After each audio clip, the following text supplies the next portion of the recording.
অসম চৰকাৰৰ কেবিনেটত কেইবাটাও গুৰুত্বপূৰ্ণ সিদ্ধান্ত লোৱা হয়। মই মুখ্য সিদ্ধান্ত কেইটা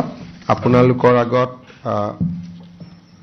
এটা সৰুকৈ কৈ দিব খুজিছো। আমাৰ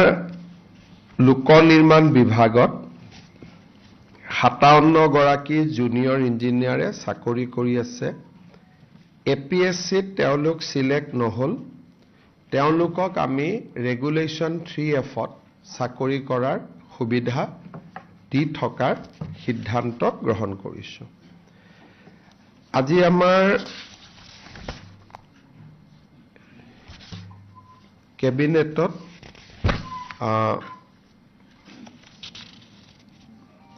326টা মিছন বসুন্ধৰাৰ অধীনত প্ৰস্তাৱ গ্ৰহণ কৰা হয় আৰু এই 326 গৰাকী হিতাধিকাৰীয়ে মিছন বসুন্ধৰাৰ অধীনত এতিয়া লেণ্ড পট্টা বা মাটিৰ পট্টা তেওঁলোকে লাভ কৰিব। আজি আমাৰ কেবিনেটত সতী সাধনী বিশ্ববিদ্যালয়ৰ সমীপতে এটা ছোৱালীৰ কাৰণে আৰু ল'ৰাৰ কাৰণে হোষ্টেল নিৰ্মাণ কৰিবলৈ আৰু মিউজিয়াম নিৰ্মাণ কৰিবলৈ গোলাঘাট জিলা চুতীয়া ছাত্ৰ সন্থাক আমি 8 বিঘা মাটি আজি আবণ্টন কৰোঁ। অৰ্থাৎ সতী সাধনী বিশ্ববিদ্যালয়ৰ ই অংশ নহয়, কিন্তু সতী সাধনী বিশ্ববিদ্যালয়ত পঢ়িবলৈ অহা ছাত্ৰ ছাত্ৰীসকলৰ বাবে গোলাঘাট জিলা চুতীয়া ছাত্ৰ সন্থাই হোষ্টেল বনাব, গেষ্ট হাউচ বনাব আৰু তাৰ কাৰণে চৰকাৰে আজি তেওঁলোকক 8 বিঘা মাটি আবণ্টন কৰে। এইটো তেওঁলোকৰ এটা বহুদিনীয়া দাবী আছিলে, সেই দাবীটো আজি আমাৰ পূৰণ হয়। আজি আমাৰ কেবিনেটে বৰাক উপত্যকাৰ শ্ৰীভূমি জিলাৰ পাথাৰকান্দি সমষ্টিত এখন কৃষি মহাবিদ্যালয় স্থাপনৰ অনুমোদন জনায় আৰু এই কৃষি মহাবিদ্যালয়খন 122 কোটি টকা খৰচ কৰি নিৰ্মাণ কৰা হ'ব। বৰাক উপত্যকাৰ এইখনেই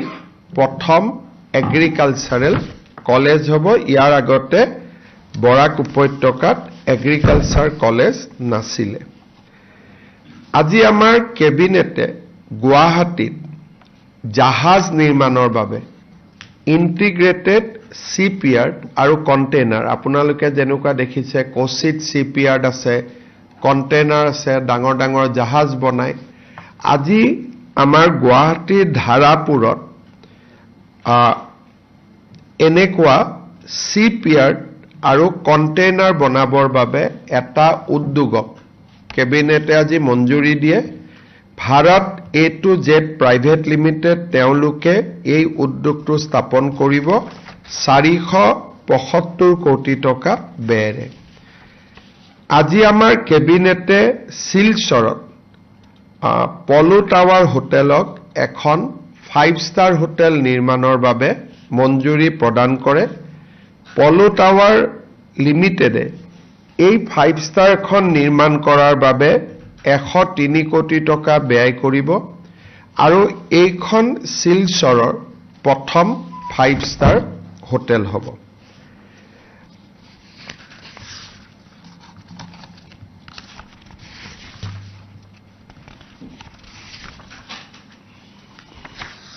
আজি আমাৰ কেবিনেটে লোক নিৰ্মাণ বিভাগক 241টা পথ নিৰ্মাণৰ বাবে 519 কোটি টকা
অনুদান পাইছিলে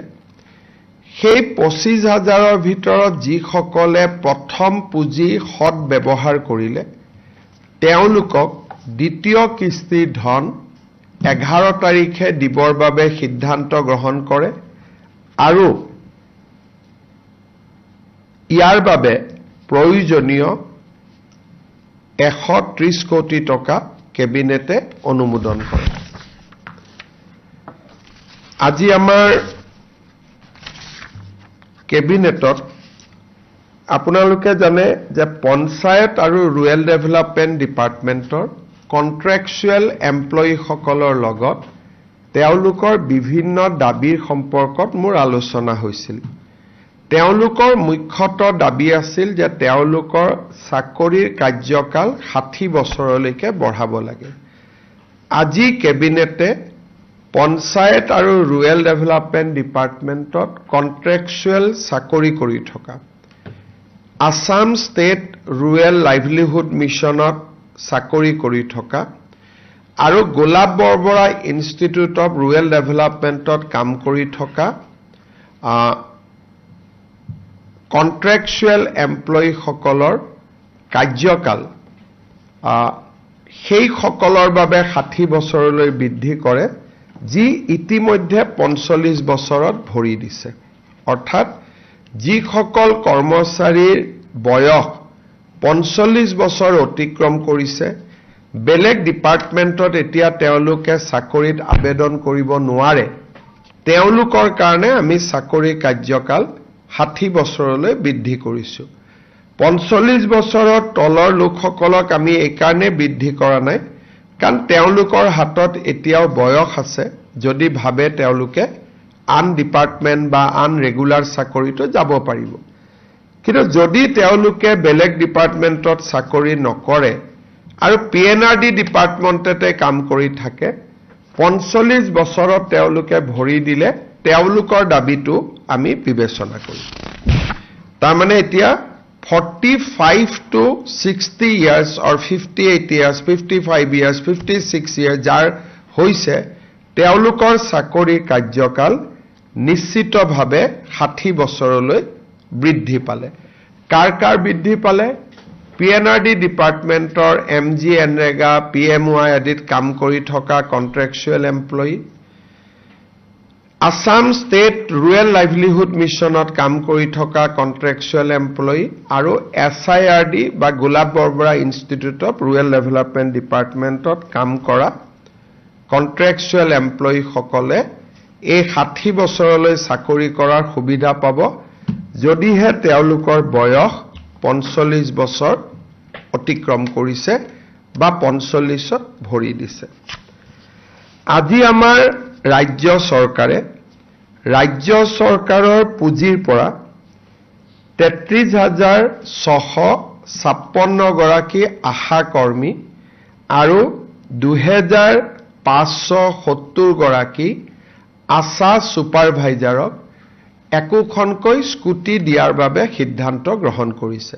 কাৰণ তেওঁলোকে হস্পিটাল আৰু গাঁৱৰ মাজত আপ এণ্ড ডাউন কৰি থাকিব লাগে। তেওঁলোকৰ যাতায়াত বহুখিনি যাতায়াত কৰিব লাগে। সেইকাৰণে আমি তেওঁলোকক আশা এক্সপ্ৰেছ যেনেকৈ আমি ASRLMত কাম কৰা জীৱিকা সখী বাইদেউসকলক সখী এক্সপ্ৰেছ দিছিলোঁ এওঁলোকক আমি আশা এক্সপ্ৰেছ দিম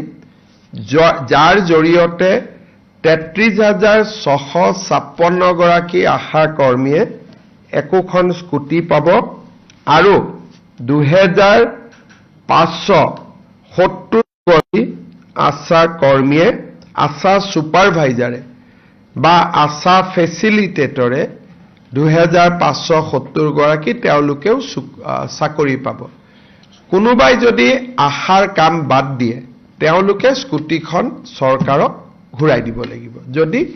আশাৰ চাকৰি বাদ দিয়ে। ইয়াৰ পিছত মই আপোনালোকক কেইটামান গুৰুত্বপূৰ্ণ সিদ্ধান্তৰ ফালে লৈ যাব খুজিম। আজি আমাৰ কেবিনেটে BTCৰ বাবে বড়োলেণ্ড টেৰিটৰিয়েল কাউন্সিলৰ বাবে এটা নতুন বিকেন্দ্ৰীকৃত ক্ষমতা হস্তান্তৰ কৰে আৰু হি কাৰ্বি আলং আৰু ডিমা হাছাওৰ বাবেও প্ৰযোজ্য হ'ব PWD water resource flood control এই ডিপাৰ্টমেণ্টত বা ইৰিগেশ্যন যদি 10 কোটি টকাৰ তলত কাম হয় তাৰ টেন্ডাৰ এতিয়া BTC কাৰ্বি আলং আৰু ডিমা হাছাও কাউন্সিলে কৰিব কিন্তু সেটেলমেন্টটো চৰকাৰত হ'ব কিন্তু প্ৰাৰম্ভিক টেন্ডাৰ কৰাৰ অথৰিটি আমি BTC ডিমা হাছাও আৰু কাৰ্বি আলং কাউন্সিলক আমি হস্তান্তৰ কৰিছো ইয়াৰ ফলত BTCত চৰকাৰী আঁচনি ৰূপায়ণৰ পথ ক্ষিপ্ৰ হ'ব BTCৰ মুৰব্বী হাগ্ৰামা মহিলাৰী ডাঙৰীয়াই এটো অনুৰোধ কৰিছিল আজি আমি কেবিনেটত সেই অনুৰোধটো মঞ্জুৰ কৰো আৰু যেহেতু BTCত দিয়া হৈছে ডিমা হাছাও আৰু কাৰ্বি আলংতো এই অধিকাৰ আমি দিবৰ বাবে সিদ্ধান্ত গ্ৰহণ কৰো আজি কেবিনেটে এটা গুৰুত্বপূৰ্ণ সিদ্ধান্ত গ্ৰহণ কৰে এটা দিনত আটাইতকৈ হাইয়েষ্ট ডিবিটি চৰকাৰৰ ৰাজকোষৰ পৰা আমাৰ অৰুণোদয় হিতাধিকাৰী সকললৈ যাব অহা 10 নৱেম্বৰ ৰাতিপুৱা 11 বজাত 10 মাৰ্চ ৰাতিপুৱা 11 বজাত আমি 39,70,000 অৰুণোদয় হিতাধিকাৰী 9,000 টকা হস্তান্তৰ কৰাৰ সিদ্ধান্ত লৈছো ইয়াৰ ফলত একেদিনাই চৰকাৰৰ 3,600 কোটি টকা খৰচ হ'ব অসমৰ ইতিহাসত এটা দিনত হস্তান্তৰিত হোৱা এইটোৱেই আটাইতকৈ ডাঙৰ ধন হ'ব এই পুঁজি কেনেকৈ পাব তাৰ বিষয়ে আমি সিদ্ধান্ত লৈছো প্ৰত্যেকখন পঞ্চায়ত মিউনিচিপালিটিৰ ৱাৰ্ড আৰু VCDC বা MSC এৰিয়াত একোখন সভা অনুষ্ঠিত হ'ব আৰু সেই সভাতে এই ধন বিতৰণ হ'ব কেন্দ্ৰীয় কাৰ্যসূচী জ্যোতি বিষ্ণু কলা মন্দিৰত অনুষ্ঠিত হ'ব আৰু এটা দিনতেই 3,600 কোটি টকা আমাৰ মহিলা আই মাতৃ সকলৰ একাউণ্টলৈকে হস্তান্তৰিত হ'ব আজি আমাৰ কেবিনেটত আপোনালোকৰ মনত আছে 2025 চনৰ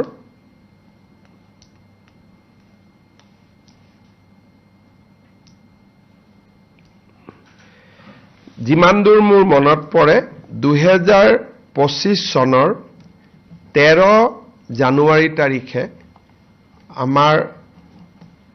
সংগীতানুষ্ঠান প্ৰদৰ্শন কৰি থাকোতে ৰাজীৱ হদিয়াৰ মৃত্যু হৈছিল আজি কেবিনেটে ৰাজীৱ হদিয়াৰ পত্নী উপাসনা বকলিয়াল গগৈ তিনিচুকীয়া জিলাত অসম চৰকাৰৰ তৃতীয় বৰ্গৰ চাকৰি এটা দিয়াৰ বাবে সিদ্ধান্ত গ্ৰহণ কৰিছে অৰ্থাৎ ৰাজীৱ হদিয়াৰ সংগীত জগতৰ প্ৰতি থকা অৱদানক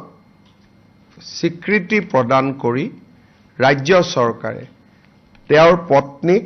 এটা গ্ৰেড 3 পোষ্ট দিবৰ বাবে সিদ্ধান্ত গ্ৰহণ কৰিছে আমি যিমান পাৰো চেষ্টা কৰিম যাতে মডেল কোড অফ কণ্ডাক্টৰ আগতে যাতে এপইন্টমেন্টটো দিব পাৰো আজি কেবিনেটে তাত মঞ্জুৰি প্ৰদান কৰিছে ভাৰতীয় ন্যায় সংহিতাৰ BNSS under BNSS section 346(1) এই ধাৰাৰ অধীনত ৰাজ্য চৰকাৰে গুৱাহাটী উচ্চ ন্যায়ালয়ৰ মুখ্য ন্যায়াধীশ গৰাকীক জুবিন গাৰ্গৰ হত্যা গোচৰৰ ডে টু ডে ট্ৰায়েলৰ বাবে এখন fast track oblique exclusive court এখন গঠন কৰি দিবৰ বাবে আজি কেবিনেটে গুৱাহাটী উচ্চ ন্যায়ালয়ক অনুৰোধ কৰিবৰ বাবে কেবিনেটে আজি সিদ্ধান্ত লৈছে কেবিনেট সিদ্ধান্ত আমি গুৱাহাটী উচ্চ ন্যায়ালয়ৰ মুখ্য ন্যায়াধীশক অৱগত কৰিম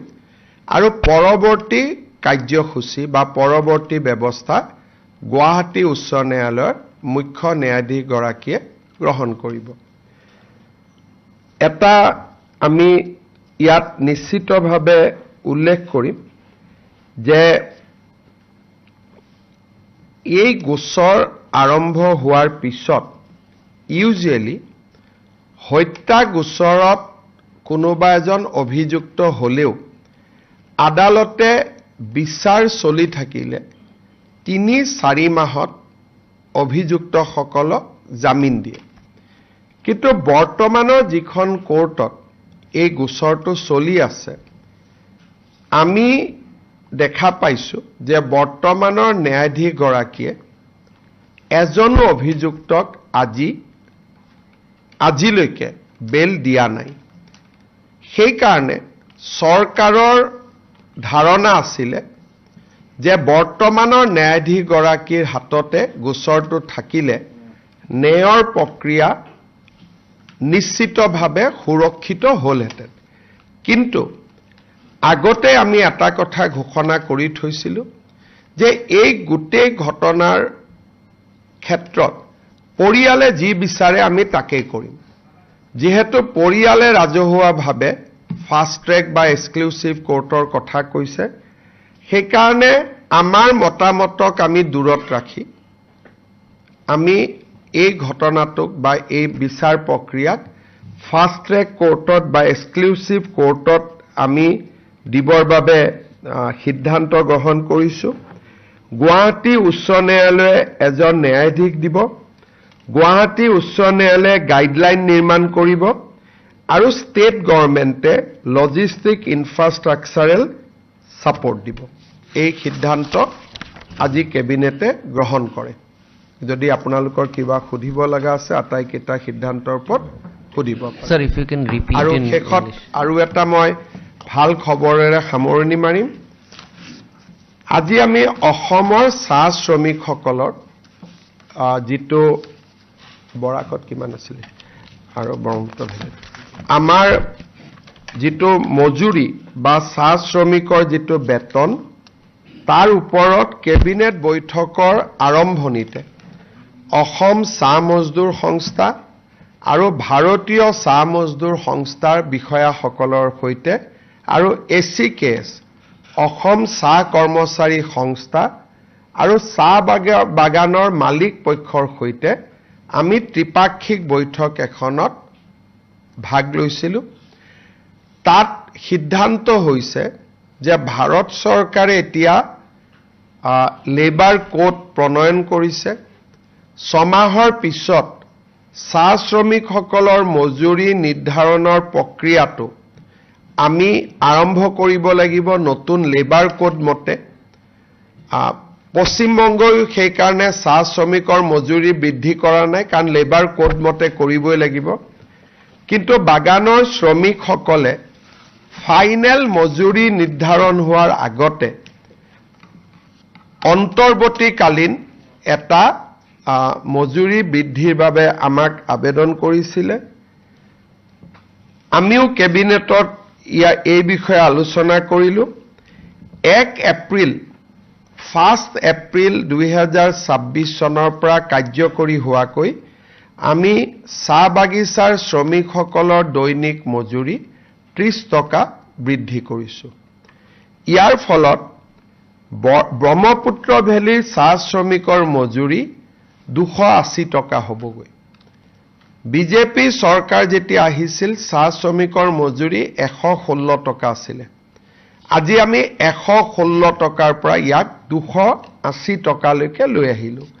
বৰাক ভেলীত এই দৰমহা বৃদ্ধিৰ ফলত বৰাক ভেলীত দৰমহা আগতে 228 টকা আছিল এতিয়া বৰাক ভেলীত দৰমহা 258 টকা হ'ব কিন্তু এইটো অন্তৰ্বৰ্তীকালীন মজুৰি মই আশা কৰো যেতিয়া ফাইনেল মজুৰি হ'ব ই 300 টকা পাৰ হৈ যাব আৰু আমি ভাবো যে বহু দিনৰ পৰা যেটো মজদুৰ ভাইসকলৰ বাইদেউসকলৰ দাবী আছিল সেই দাবীটো এতিয়া পূৰণৰ ফালে গৈ আছে আজি ব্ৰহ্মপুত্ৰ ভেলীত চাহ শ্ৰমিকৰ মজুৰি 280 টকা হ'বগৈ 30 টকা বৃদ্ধি পাব আৰু কোড আহাৰ লগে লগে ই আৰু অধিক বৃদ্ধি পাব ছমাহ পিছত বৰাকত এই মজদুৰি হ'বগৈ 258 টকা 258 Sir, if you can give the gist in English on the increase of wages as well as the Zubin Garg. Today, Assam Cabinet has increased the daily wages of tea garden workers by 30 rupees as an interim measure. The final salary or wages will be fixed as per the labor code as and when it is notified. Code has been approved, rules is yet to be approved. So once the rule is approved, the salary will be revised further. Today, Cabinet has also decided to pay rupees 9,000 each as a one-time installment to all Arunodoy beneficiary. Basically, 40 lakhs women will get rupees 9,000 additionally on the 10th of March 2026. Cabinet has also further recommended to Guwahati High Court for constitution of a fast-track court for the day-to-day hearing of Zubin Garg's murder case. Or as the trial is going on, we have recommended for a fast-track court so that trial can be conducted on day-to-day basis. Also, sir, if you can add the aviation turbine fuel and the ship. The Cabinet has also reduced the aviation turbine fuel cost, VAT of aviation turbine fuel by 5%. So that the cost of aviation turbine fuel become equal in Calcutta and Guwahati airport. The Cabinet also recommended, you are asking for which? A unit to basically a shipbuilding unit, a new industrial unit in Assam.